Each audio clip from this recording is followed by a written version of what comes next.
bàbá méjì lè parẹ́ tí àwọn ará tí wọ́n èyí náà ni wọ́n wá tí a fi ń gbogbo ọmọ Nàìjíríà gbogbo ìyá lápapọ̀ pé a ó ṣe ọ̀pọ̀lọpọ̀ láyé o lábẹ́ bẹ́ẹ̀ náà ni arábìnrin tí ìyàwó arẹwà ni o ṣùgbọ́n ọ̀rọ̀ ló ṣe bí ọ̀rọ̀ kíní kan ni ó ṣẹlẹ̀ sí wọn nǹkan bí ọdún 5 sẹ́yìn látàrí náà ni wọ́n ti wáyé orí akété ìbùtán wà yìí ẹni oníkànlá àti gbọ́pọ̀ àwọn náà lè sọ dáadáa ó ti ṣẹlẹ̀ gan-an orúkọ yín. Orúkọ mi ni Damilare Ajoke. Mo jẹ́ ọmọ Nàìjíríà, mo ń gbé ní Èkó. Ní 2018 December, mo ń bọ̀ láti Island. So mọ́tò wa 18 passenger, ó ní accident ní Third Mainland Bridge. Àwọn àtàwà àdúgbò àwọn àtàwà nípa doctor side ní ṣáàmì kan ṣe ẹni tó wà wájú mi kú. Èmi ṣáàní wound mi pọ́jú pọ́jú. Egungun láti bíbà ìdí bíbà mọ́ cap orúnkún yẹn ó ti kúrò. Ìtàn dé orí orúnkún àti gbogbo ẹran ọbẹ̀ ti kúrò sí kankan bẹ̀. So wọ́n ní wọ́n máa ṣe àárín aṣáwà lẹ́nu ẹ̀ títí di 2020. Mo wà lórí bẹ́ẹ̀dì ní ilé iṣẹ́ bí mo ṣe máa sùn bí mo ṣe sùn fọdún méjì lélẹ̀. Ọdún méjì. Torí wọ́n gbé irin ńlá lásùt, wọ́n gbé irin ńlá sí ẹsẹ̀ mi. So mi wọ́n máa ń gbé mi gan ní ilé rẹ̀ fọdún méjì. Níta tí mo káàrí ẹsẹ̀ yẹn ṣe tí ìrora ti pọ̀ bí mo kọ́kọ́ dé mọ́ mi lẹ́sẹ̀ náà bóòtù mi ti tú sínú. Ìnira ti pọ̀ débi pé mo ti rán àwọn èèyàn stylishly in Snapchat pé ní àtìwá wà ní ìsẹ́kì. Gbogbo ìlú wo ẹ máa tún ṣe àwọn dókítà wọn sáré kiri àbẹ́kẹ́rẹ́. Time COVID ni. So wọn wá attend. Kò sí ọ̀tún máa attend. Everybody gbogbo wọn attend sáwọn COVID patient and all that. Ọ̀pọ̀ ènìyàn ò lè ṣe. So mo wá lọ sí gbogbo ìgbà tí mo dé gbogbo. Wọ́n wá jẹ́ kó yé mi pé wọ́n máa ṣe ẹsẹ̀ yẹn àmọ́ bó ṣe máa dúró lélẹ̀. Ó máa ta gangan. Bẹ́ẹ̀ni, oníṣẹ́ kápò mọ́. Bí màá wà ń gathering, màá ń lọ survive. So and pé protesters there wà tó máa kápò, that's plastic leg tó máa kápò. Bí èèyàn fẹ́ kírun, èèyàn lè fi kírun. Mùsùlùmí ni olórúkọ Mùsùlùmí. Mariam. So at the long run, ṣàgbẹ̀sẹ̀ yẹn ní private hospital, Oak ní Ìkẹjà, because all general hospital busy. Ní àyẹ̀dẹ̀ ti fẹ́ gba ẹ̀mí mi. Ṣàgbẹ̀sẹ̀ yẹn, wọ́n ṣe wá gbẹ̀sẹ̀ yẹn. Mo wà lọ́sítítù náà ní bí ní ìwà ẹ̀ níbi tó ń drain yìí, ó ti ń drain láti ìgbà tí mo ti ní accident. Apá ọ̀tún. Apá ọ̀tún. Ó ti ń sun ọyún yẹn. Tí bá sọ fún àwọn doctors ní wọn ní kí n má wọrí tá a bá lọ fún surgery kejì àwọn máa ṣe. Tí mo fi kúrò ní láti fún ti ṣe surgery mẹ́ta touch ìbẹ̀rẹ̀ wọ́n ṣàn sún síwájú bí abẹ́zọ̀ pé toró jẹ́ inú egungun wọ́n dẹ̀ ṣe máa ṣe kankan inú egungun yẹn. Àwọn èyí tó ń ṣe tẹ́lẹ̀ wọ́n bo ẹran bíbà wọ́n fi bo ibíbà yẹn wọ́n ṣe láti ibẹ̀ kò tí ì kan egungun yẹn. So ibi tí mo ti gé wọ́n gé kò tí ì pé wọ́n mi kan gé wọ́n ṣe ràbọ̀ bó tún ibi tó ń bí ọdún tún ṣe jẹyọ ní gbogbo tún jẹ ìbò ní ìjáde. Àwọn tuntun yẹn náà àtúwọ̀ tíátà ìké ó jẹ́ surgery karùn-ún àtúwọ̀ tíátà ìké wọ́n tún ṣe títí tó fi discharge pé ó yá kí n máa lọ lé kó máa jiná. Àtìgbà yẹn tí mo ti wá wálé àṣà máa ń tù ìpẹ́kọ̀ jiná wọ́n máa ń sómi.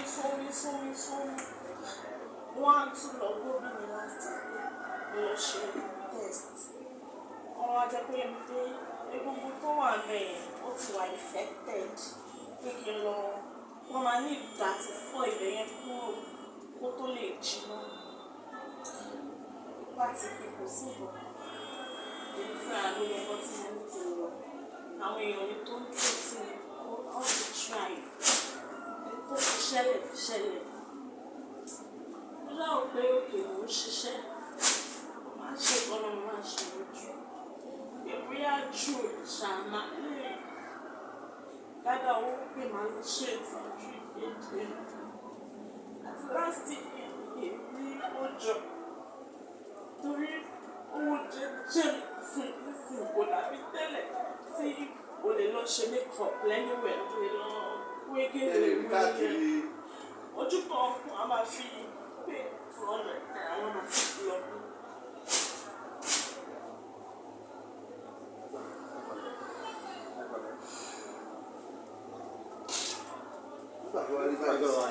Ìlú gangan lówó tẹ ní. Gbogbo hospital tí mo náà wọ́n ní pé 4 million pẹ̀lẹ́sẹ̀ pẹ̀lú surgery 4 million. Ó ṣáà lọ sí oríṣiríṣi hospitals àwọn private hospital tí mo tẹ̀ lọ pé kí n fi wo owó yẹn síra wọn bí àmàrí cheaper one. Owó private hospital pọ̀ jù lọ́wọ́ general hospital. Ọdún yìí mo ṣáà wá wò pé àwọn èèyàn ti sọ pé kí post kálukú ló ní nǹkan tó fi ilé ayé ẹ̀ lò tó ń ṣe àwọn ilé ní màá tún wọn máa sọ pé ọwọ́ ayọ̀ ojúṣe àti mi ṣá láti post wọn ìgbà tí ibi tó ń jó nìyí ní January òun jẹ́ bí èkó ńlá kan tó ṣe jẹyọ bíbá yìí. wọ́n ti gé ẹsẹ̀ kan báyìí o. Ó ti gé 2020.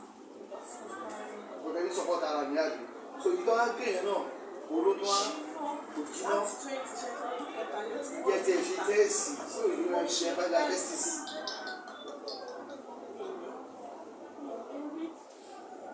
Ṣáwá tí níjọ́ Tuesday tó lọ yìí last week cause me kí fúra mi lẹ̀ máa always ṣe culture ẹ̀sìn yẹn máa ṣe test pé mo fẹ́ mọ ibi tó dé tí màá ṣe tí ì rí owó máa ṣe ọtún kọ x-ray fún mi àti test àwọn àlọ́ ṣe test wọ́n ní osteomyelitis àbí osteomyelitis yẹn jẹ́ chronic one torí pé infection yìí ti wọ́n ń bẹ̀ láti ìgbà tí mo ti ní accident. Láti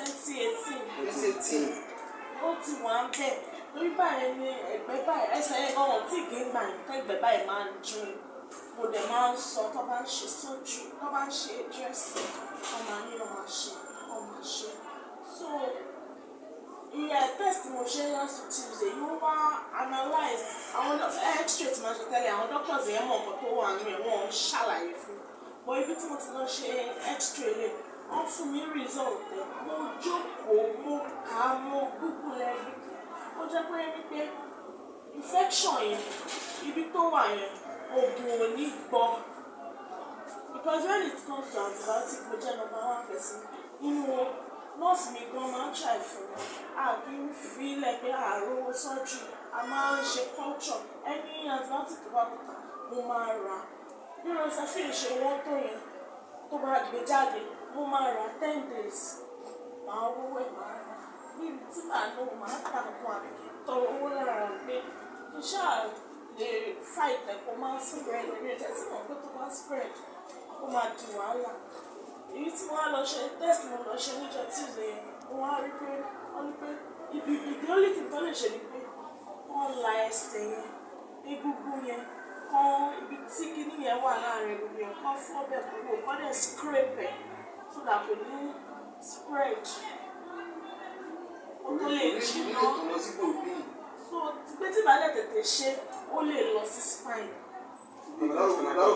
bẹ́ẹ̀ tó bá dẹ̀ ti lọ sí spine bí ó dàbí tí fóun bá ní virus kékeré á máa kú á máa tọ̀ but tó bá spread sí gbogbo fóun ṣáà pé ṣé mo mọ̀ pé fóun yẹn máa shut down gbogbo ṣe rí nìyẹn pé tó bá ti fi lè spread sí gbogbo ara ẹni yẹn náà máa shut down nínú rẹ̀ mọ̀ ṣèbí remedy surgery tẹ̀ ṣe wà tí ò bá ti lè spread but tó bá ti spread ó ti tọ́ nìyẹn kò sí tí mo fẹ́ kò sí kankan àǹtí mi tó ń dúró tì mí tó ní ṣọ̀kù látẹ̀lẹ̀ ó dé ìrọ̀lẹ́ ká kó fún ta iwájú lẹ́nu ìgbà láti mi kò sí ọkùnrin mi àwọn tó dúró tì mí kò sí ọkọ̀ mọ́ láti fẹ́ ọ́ tó gbé ẹsẹ̀ mi pẹ̀lú nǹkan tí mo ní àti pé táwọn èèyàn mi ní àti náà 12 million. Tètè lọ sẹ́sẹ̀ ìbáyìí. Kọ́ tó gé rárá. A tó wá ní láti 2020 tí mo ti ń dá pé òkè òyà tẹ̀tí ń ṣe fún mi ẹ ní sùn ẹ jẹ́ kí èmi náà máa bí wọ́n ṣe bí mo ṣe náà náwó ìnáwó mi wà because bí mo ṣe ní accident mo tún ṣe ṣe ìpara mo ń ṣe ọṣẹ mo ń ṣe gbogbo kan lórí pẹ̀lú rí ńlá lẹ́sẹ̀ máa jókòó máa yan ẹ̀pà torí mo fẹ́ tọrọ owó mo fún ọjọ́ ìwọ́n wá fún pàtàkì àti pé mo tún tọrọ náà ni. bó ṣe wá rí nàìjíríà ló ń ṣe àbí òkè àwọn owó tí mo sọ yẹn nàìjíríà lọ ti sọ mí àti lọ sókè kò sí ní ọkọ orin wà tí street ààrẹ nàìjíríà ló bá tó ń fi lọ sókè òkú ẹ̀kọ́ ọdún ìlú báyìí that's why I mean. ṣé ti lọ́kọ tẹ́lẹ̀ ti bímọ kò ṣe ilé ọkọ lè wà báyìí. So for the past 5 years now you have been on this.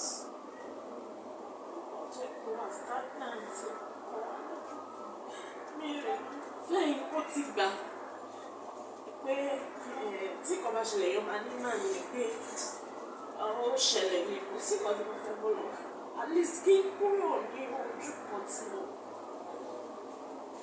àwọn ti gé kò sí rẹ́mẹ́dì kò sí gbogbo èèyàn máa move on bọ́ àti move on yẹn náà bó ṣe wà ní ojú kan tó ń pẹ́sẹ̀ yẹn ò jiná orí ọ̀fà new tech a máa ń rí ọ̀fà six pé wàá gba space kékeré kò máa ṣiṣẹ́ wà nínú àgbọ̀dọ̀ ní ilé lọ torí pé ẹsẹ̀ tó bá ti jẹ́ ìlàkàrẹ̀ ó máa rìn àgbọ̀dọ̀ nínú big place èsì wà máa fi tèmi affect àwọn client tó fẹ́ ṣe kan lọ́wọ́ so many of am orí pé kí wọ́n ṣe ní ilé ṣe lórí ẹsẹ̀ mi.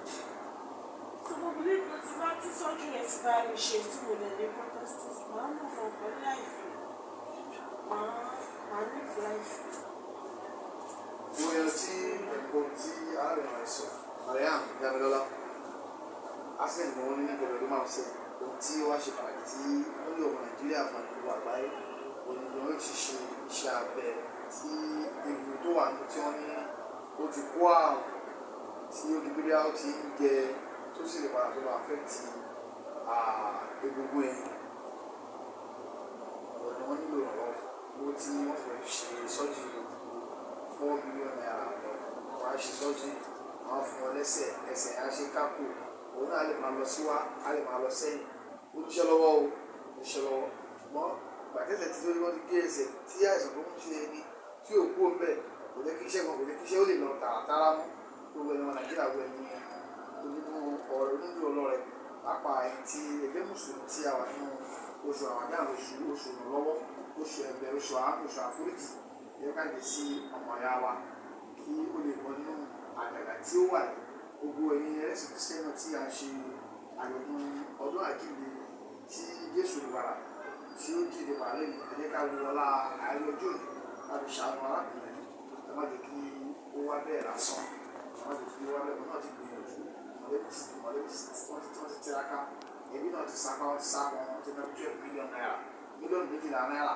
lórí wọn ti gẹ̀ẹ́sì ara nígbà tó dé tán àìsàn òkòrò ti wọ́n nínú egungun tí wọn ò ṣe rárá nípìnlẹ̀ olódàbò wàhálà ìsílẹ̀ ọlọ́pàá kí wọ́n lè kí àìsàn yálé wa ẹni tó ṣe náà ọlọ́pàá kí wọ́n àbúrò òjòrà sí alájà mẹ́yà ọlọ́run jẹ́ ológun àwọn sniper wọn ẹ̀ma àwọn sniper àwọn Nàìjíríà náà ti kọ́ àwọn èèyàn wọ́n sì ti mọ̀ báyìí pẹ̀lú ògbó náà ọlọ́dẹ kí wọ́n lè dìde ọ̀rọ̀ rẹ̀ ti gbọ́ yẹn ẹnikẹ́ni tí o bá kí ní pálá ìṣàlọ́wọ́ fún òun náà ní ẹ̀kejì rẹ̀ kò sí tó kéré kò sí tó pọ̀ jù láti fi ran ọmọlàkejì ẹni lọ́wọ́ ní ẹni tó bá so ṣe fúnra rẹ̀ ẹ̀rọ ìgbà kejì ṣe fúnra rẹ̀ ní òré ló délẹ̀ ẹgbẹ́ wọn sọ ẹ̀yin ìyàwó ọmọ ìyàwó alẹ́lẹ́ gbogbo ẹ̀yin sùn ní ayé àbẹ̀ nítorí Ọlọ́run ọmọ ìyàwó alẹ́lẹ́ ẹ̀jẹ̀ ká ràn wọ́n lọ́wọ́ wọ́n ti gbìyànjú ẹ̀wọ́ tí ìbá ní 12 million sí tó talé tó tọ̀nà tó ta nǹkan ní ẹni yẹn náà ti gbìyànjú